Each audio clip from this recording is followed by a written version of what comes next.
At 85 years old, I've outlived many of my friends and even some of my own children's friends. When people meet me for the first time, they're often shocked to learn my age. You can't possibly be 85, they say. You move like someone in their 60s. But the truth is, I am 85, and there's a reason I don't look or feel like what most people expect at my age. 20 years ago, I made a decision that changed everything. I was 65, recently retired, and sitting in my doctor's office staring at a paper bag filled with 5 different prescription medications. High blood pressure, high cholesterol, pre-diabetes, arthritis pain, and sleeping pills. The doctor was explaining how I needed to take some with food, some without, some in the morning, some at night. I remember thinking, is this really how I want to spend my retirement years? Organizing pill boxes and worrying about medication schedules?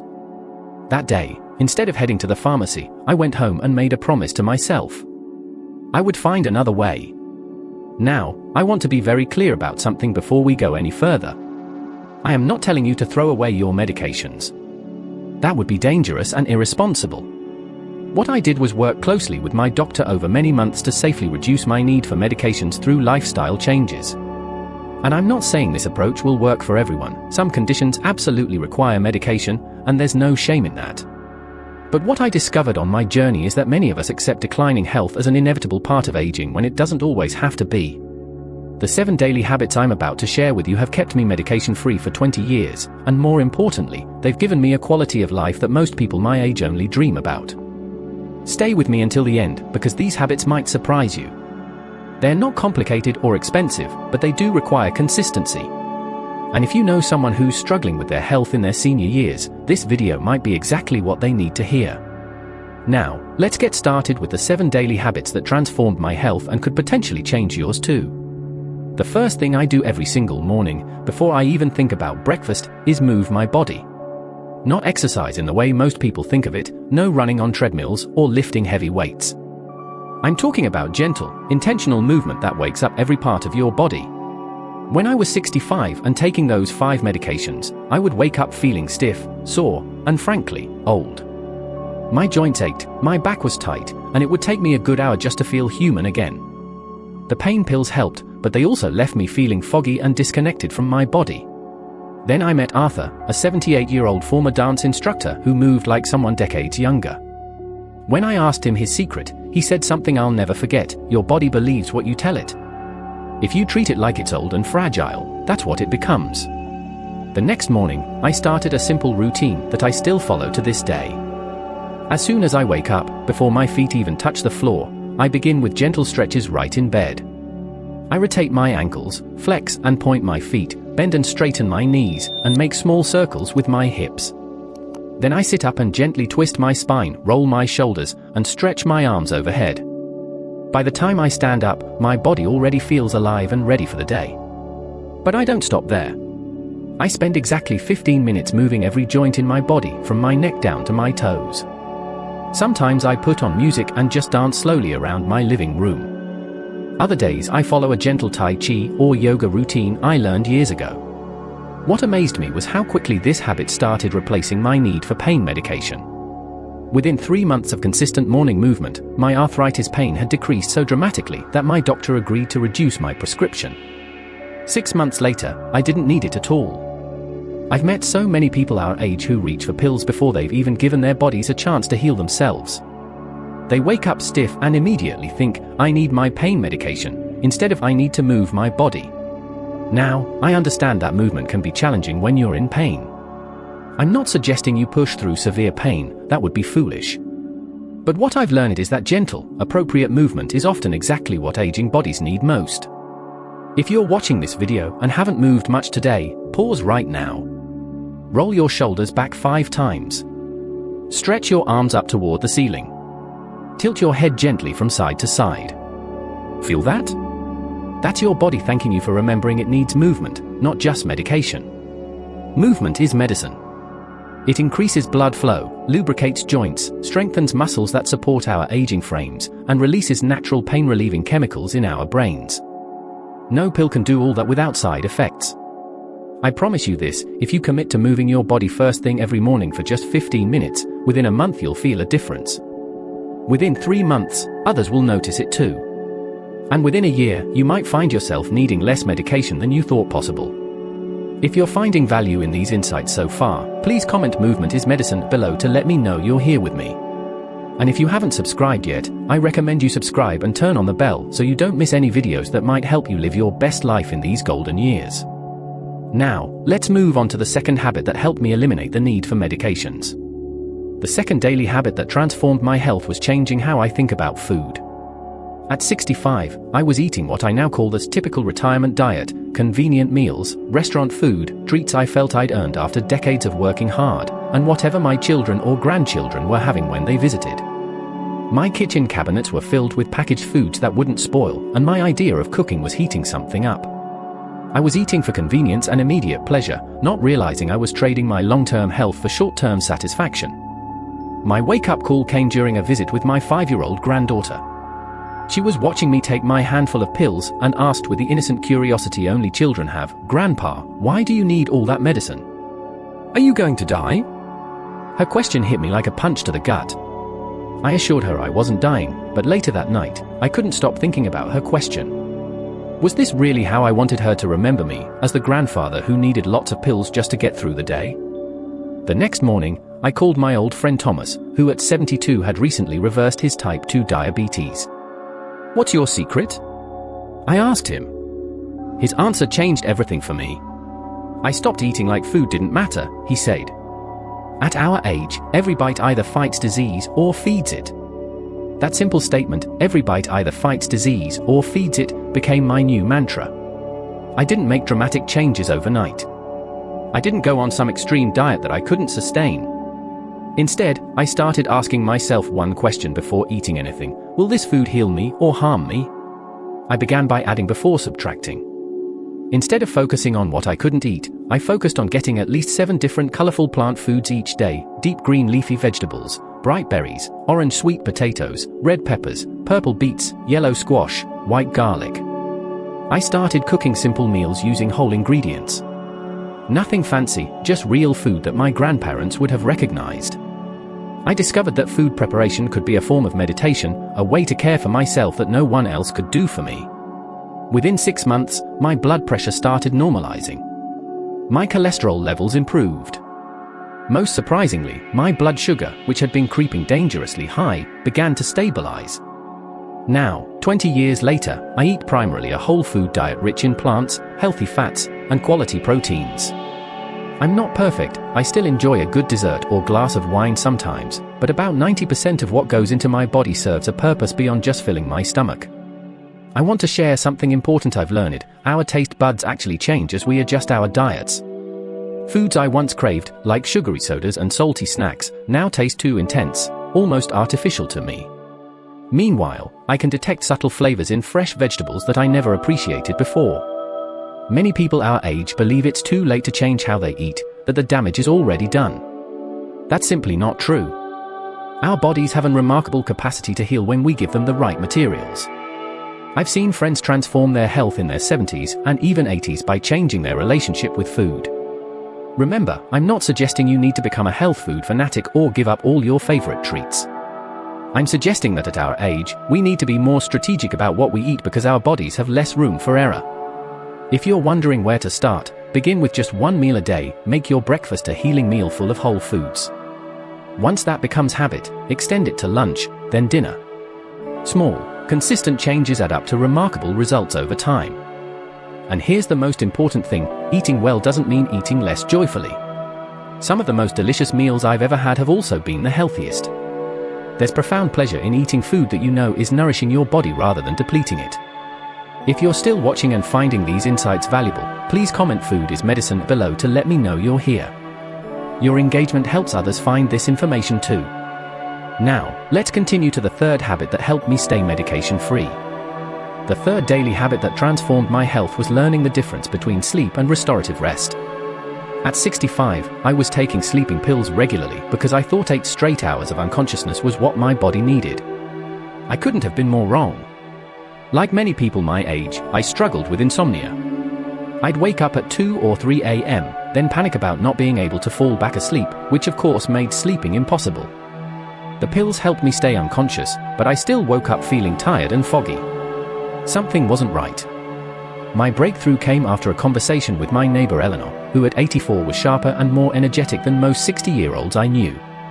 When I confessed my sleep struggles, she smiled and said something profound. "Dear, at our age, we don't need more sleep. We need better rest." She explained that as we age, our sleep patterns naturally change. Fighting against these changes with medication was working against my body's wisdom, not with it.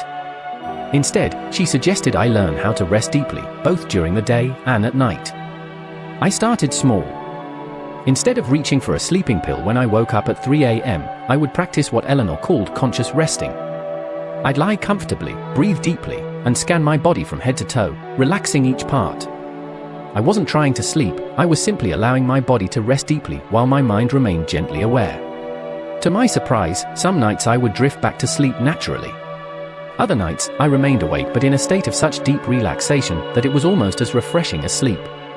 Either way, I stopped fighting the wakefulness and instead embraced it as part of my body's natural rhythm.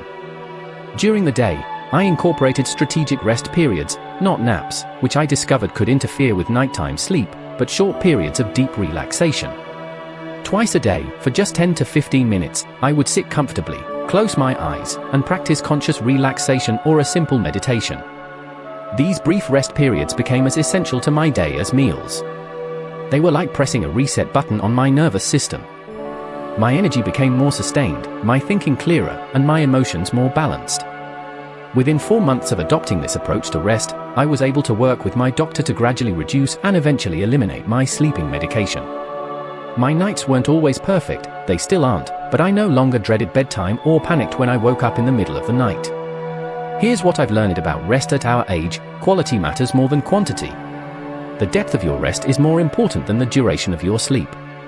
And fighting your body's natural patterns creates stress that makes true rest impossible. I've also discovered that good rest begins long before bedtime. The stimulation we expose ourselves to during the day, especially news, screens, and stressful conversations, can make it impossible for our nervous systems to settle at night. Now I'm careful about what I feed my mind, especially in the hours before bed. Over the years, I've helped many friends break their dependence on sleeping pills by teaching them these conscious resting techniques. Not everyone succeeds completely, some still need a reduced dose of medication, but almost everyone experiences improvement. If you're struggling with sleep and relying on medication to get you through the night, I encourage you to experiment with these approaches to conscious rest.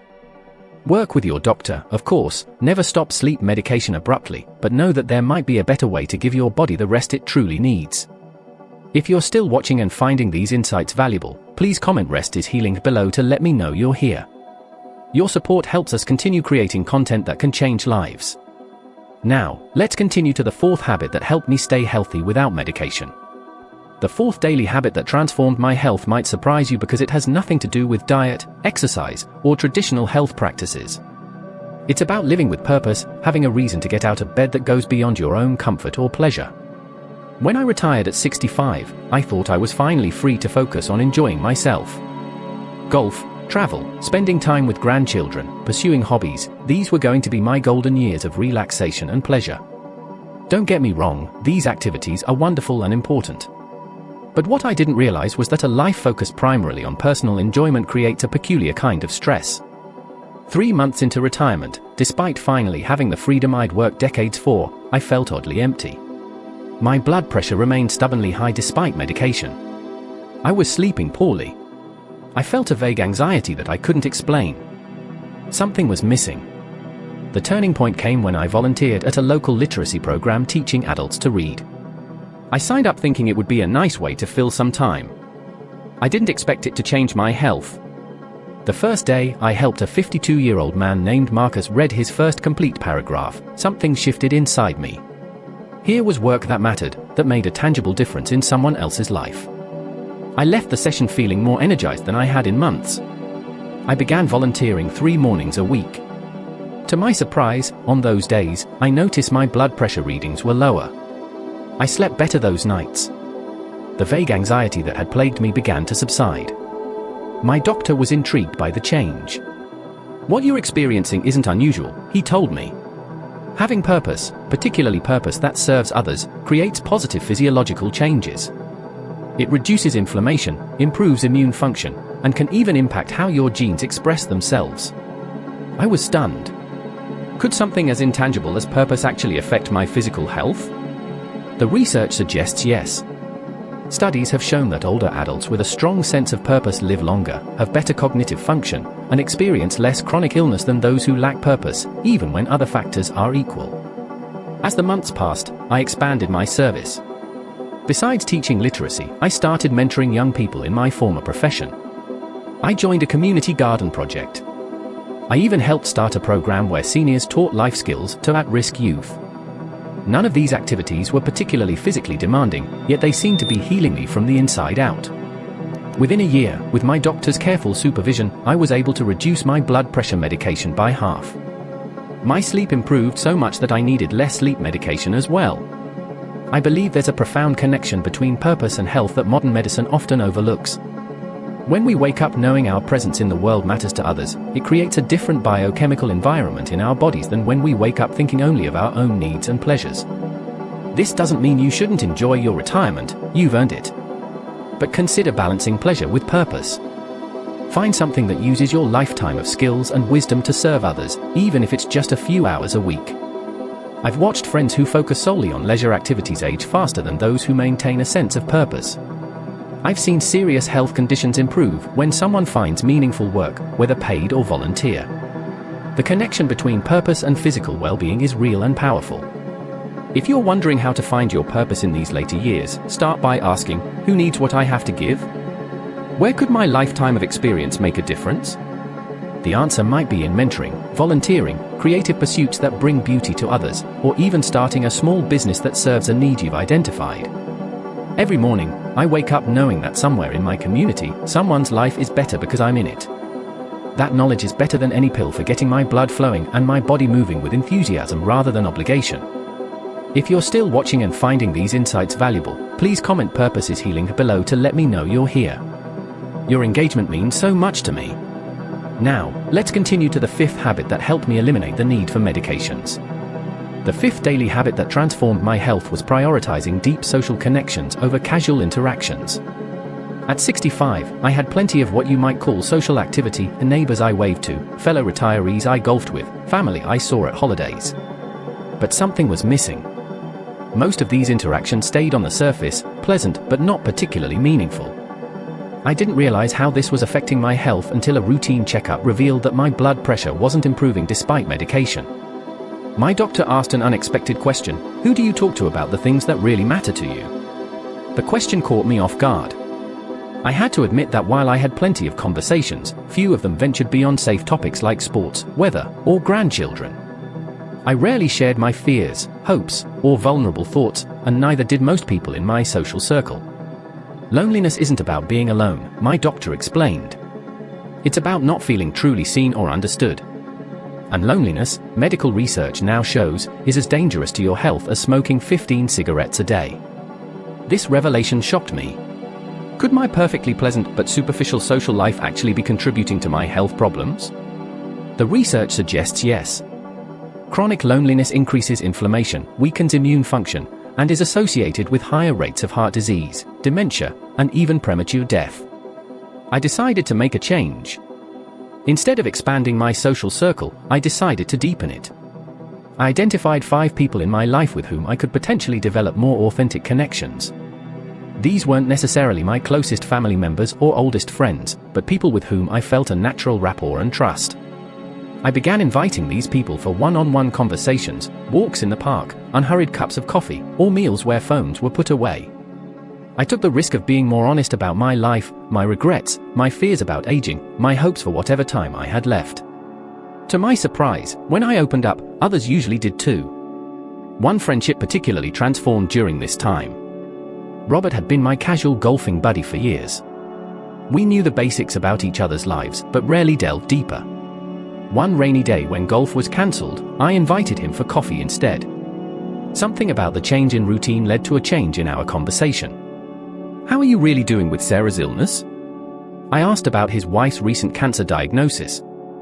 His eyes welled up, and for the next 2 hours, he shared fears he hadn't voiced even to his children. That conversation changed our friendship forever. We still enjoyed golf and jokes, but we now had a foundation of genuine understanding beneath the casual interaction. Within 6 months of consciously deepening my relationships, something remarkable happened. My blood pressure began to stabilize. My doctor was able to reduce my medication. The connection between my emotional life and my physical health became undeniable. 20 years later, I still maintain this practice of heart-to-heart connection. Not every conversation needs to be profound, of course. I still enjoy light banter and silly jokes with friends. But regularly, at least a few times each week, I make sure to have conversations that matter, where I can be authentically seen and can truly see another person. What I've learned is that casual socializing, while pleasant, doesn't provide the same health benefits as deeper connection. Many seniors maintain active social calendars yet still suffer the health effects of emotional isolation because their interactions remain superficial. If you're wondering how to deepen your connections, start small.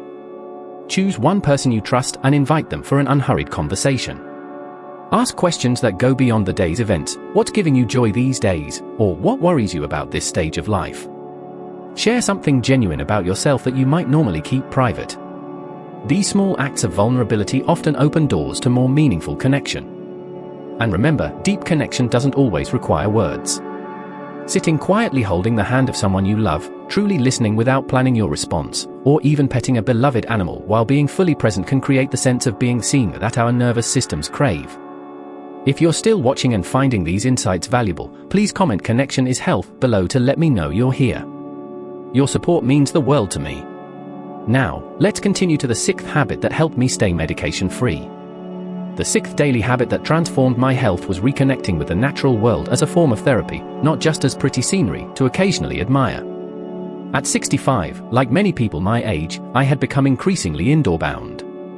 Home, car, shopping mall, restaurant, I moved from one climate-controlled environment to another, rarely spending significant time outdoors except maybe to hurry from the parking lot to a building. I didn't realize how this indoor lifestyle was affecting my health until a chance encounter with a retired forest ranger named David. At 80, he had the clear eyes and vibrant energy of someone decades younger. When I commented on his obvious good health, he smiled and said, "I take my medicine every day, for hours in nature. Best pharmacy in the world."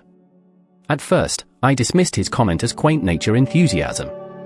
But something about his vitality made me curious enough to research the connection between nature and health. What I discovered astonished me.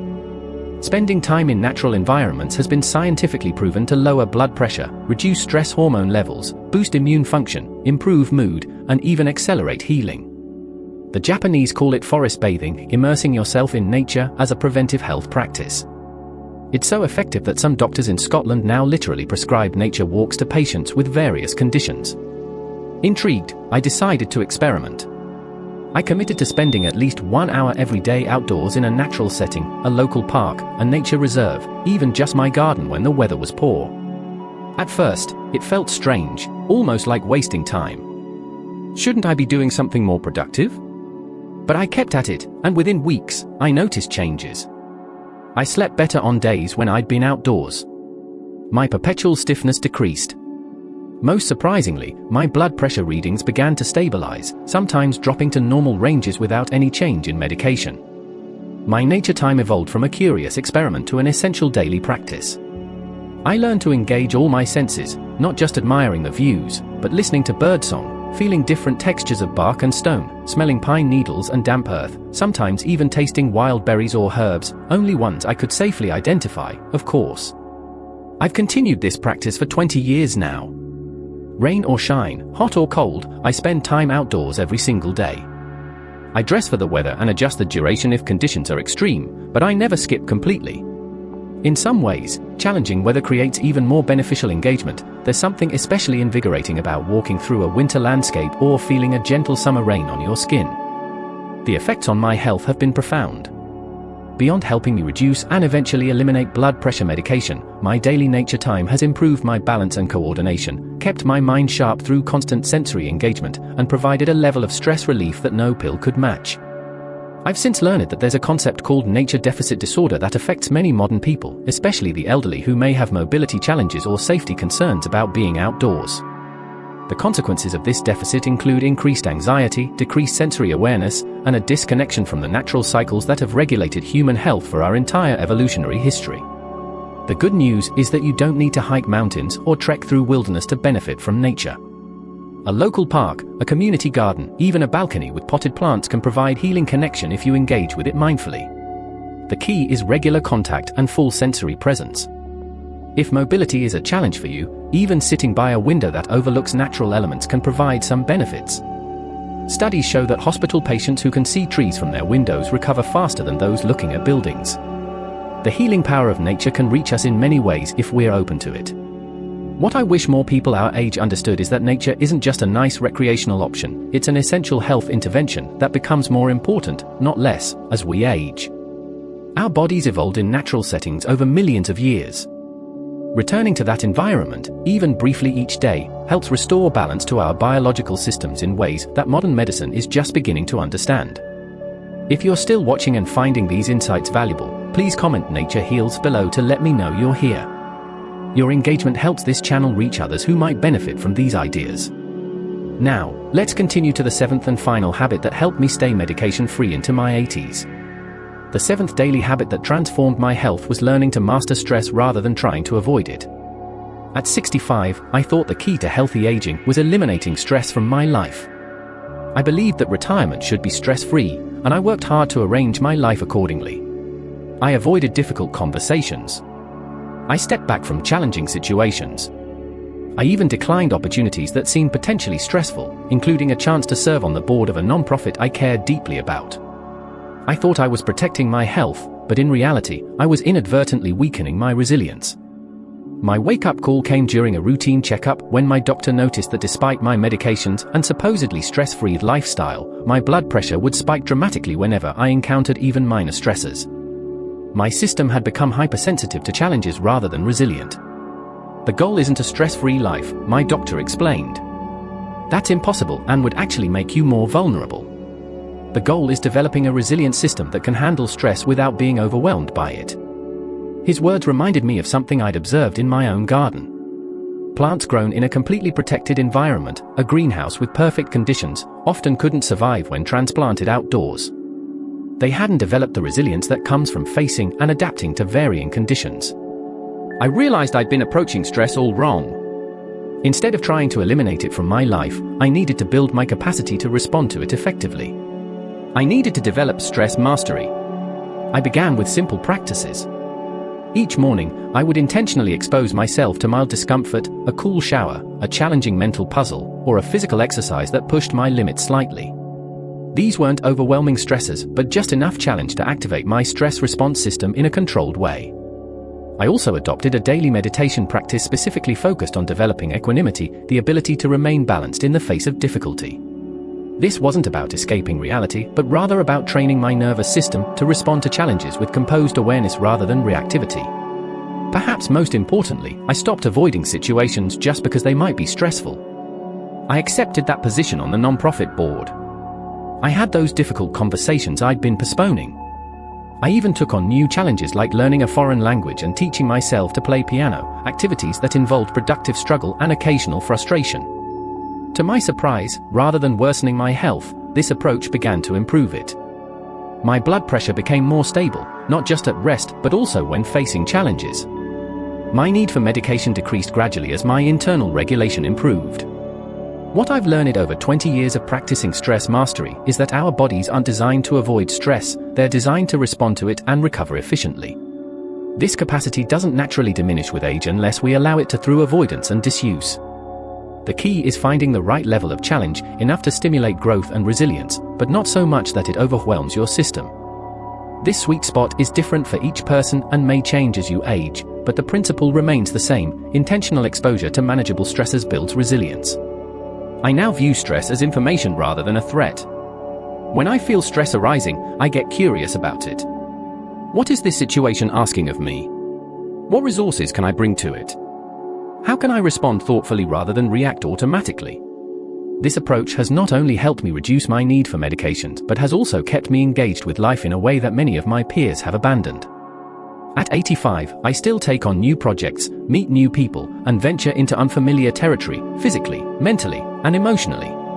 This ongoing engagement creates a positive cycle. The more I challenge myself appropriately, the more capacity I develop, allowing me to live a richer and more adventurous life than a stress avoidance approach would permit. If you're concerned about stress affecting your health, consider whether your strategy has been primarily avoidance or mastery. If it's been avoidance, experiment with intentionally engaging with small challenges while practicing conscious breathing and balanced awareness. Over time, you may find that your system becomes less reactive and more resilient, potentially reducing your need for medications that manage stress-related conditions. If you're still watching and finding these insights valuable, please comment "Resilience Matters" below to let me know you're here. Your support helps this channel continue providing content that challenges conventional wisdom about aging. As I reflect on my journey from a 65-year-old taking 5 different medications to an 85-year-old taking none, I want to emphasize a few important points. First, this wasn't a quick fix. Reducing my dependence on medication was a gradual process that took place over several years, always under my doctor's supervision. I didn't recklessly stop taking prescribed medications. I worked to address the root causes that made those medications necessary in the first place. Second, I recognize that medication-free living isn't possible or appropriate for everyone. Some conditions absolutely require pharmaceutical support, and there's no shame in that. The goal isn't necessarily to eliminate all medications, but to need only those that are truly essential for your unique situation. Third, consistency matters more than perfection. I haven't practiced these 7 habits perfectly every day for 20 years. There have been periods of illness, travel, or life circumstances that interrupted my routines. What matters is the overall pattern, returning to these practices again and again, making them the foundation of daily life rather than occasional health kicks. What I hope you take away from my story is not a prescription for specific actions, but a shift in perspective. Our bodies have remarkable capacity for self-regulation and healing when we provide the right conditions. Many of the health challenges we associate with aging are not inevitable consequences of time passing, but rather the accumulated effects of how we've been living. The 7 habits I've shared: morning movement, healing nutrition, strategic rest, purposeful living, meaningful connection, nature immersion, and stress mastery, aren't revolutionary. What's revolutionary is committing to them consistently, day after day, year after year, as a fundamental approach to health rather than as supplements to a medication-centered strategy. If you're currently taking multiple medications and feeling discouraged, please don't be. Start where you are. Choose just one of these habits to incorporate more fully into your life. Notice what changes. Work with your healthcare provider to monitor your progress. Be patient with your body as it learns new patterns. And remember that the goal isn't longevity for its own sake. I haven't worked to stay healthy into my 80s just to achieve a higher number of years. I've done it to maintain the capacity for joy, purpose, connection, and contribution, to live fully for however many years I have. That's the real reward of this approach. Thank you for staying with me through this entire video. If you found value in what I've shared, please like, subscribe, and share with someone who might benefit. Your support helps us continue creating content that challenges limiting beliefs about aging and inspires seniors to take charge of their health in ways they may not have thought possible. I'd love to hear from you in the comments. Which of these 7 habits resonates most strongly with you? What changes have you already experienced by adopting similar practices? Or what questions do you have about beginning this journey? Your thoughts and experiences matter to me and to this community we're building together. Until next time, remember that your body is listening to how you live every day. Give it the conditions it needs to thrive, and it will often surprise you with its capacity for renewal and vitality, no matter your age.